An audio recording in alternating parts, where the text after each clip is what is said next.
Howard, thank you very much for joining us today. I want to get into the background here because effectively what President Trump had wanted was the full sale of that US business of TikTok to Microsoft or another American company. But what we've got here, what is proposed now, is a partnership and a ring fencing that American data.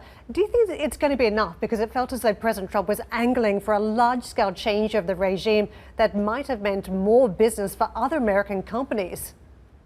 Right. I don't think here we have too many options going forward because the fact that the deal between Microsoft and TikTok fell apart is just to illustrate how complex the current environment becomes. Because out of all these drama, what you're seeing is everything is done on executive orders. So it's very predictable that Beijing retaliate and saying TikTok is not up for sales, particularly on its software code, the underlying algorithm. So this is why the new proposal by Oracle is really this weird animal of trusted tech partner trying to basically appease on both sides. So it's out of this tension, you have a business getting squeezed by government. And so this kind of strange configuration we've seen for the first time in the tech world begins to emerge. Now, time will tell whether it's effective or not, but at least having an independent auditor looking at whether there's any backdoor and make sure data storage is in the United States, that might serve the purpose already.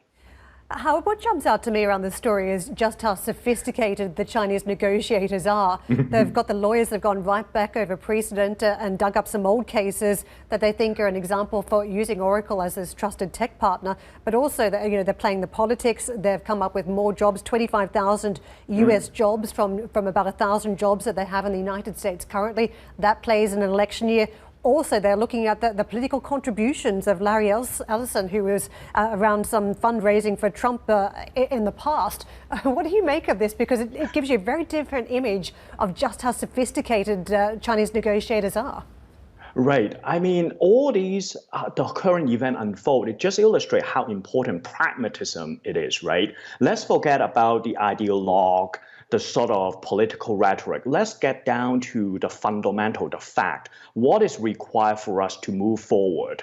I mean, TikTok, in a way, it is the first Chinese company that successfully go global in day one. So it's not too surprising to see how the Chinese is taking a much more pragmatic approach to see what would move the conversation forward and how to strike a deal so that, TikTok as a whole could still continue to thrive in the global scene without losing complete control if they fall under the deal by Microsoft here.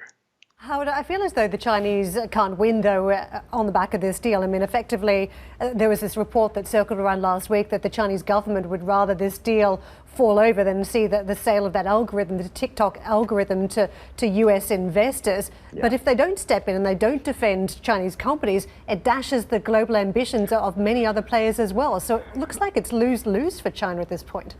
Well, it's lose-lose for everyone, particularly for the business community. If you think for a moment, business only thrive when there's stability and predictability.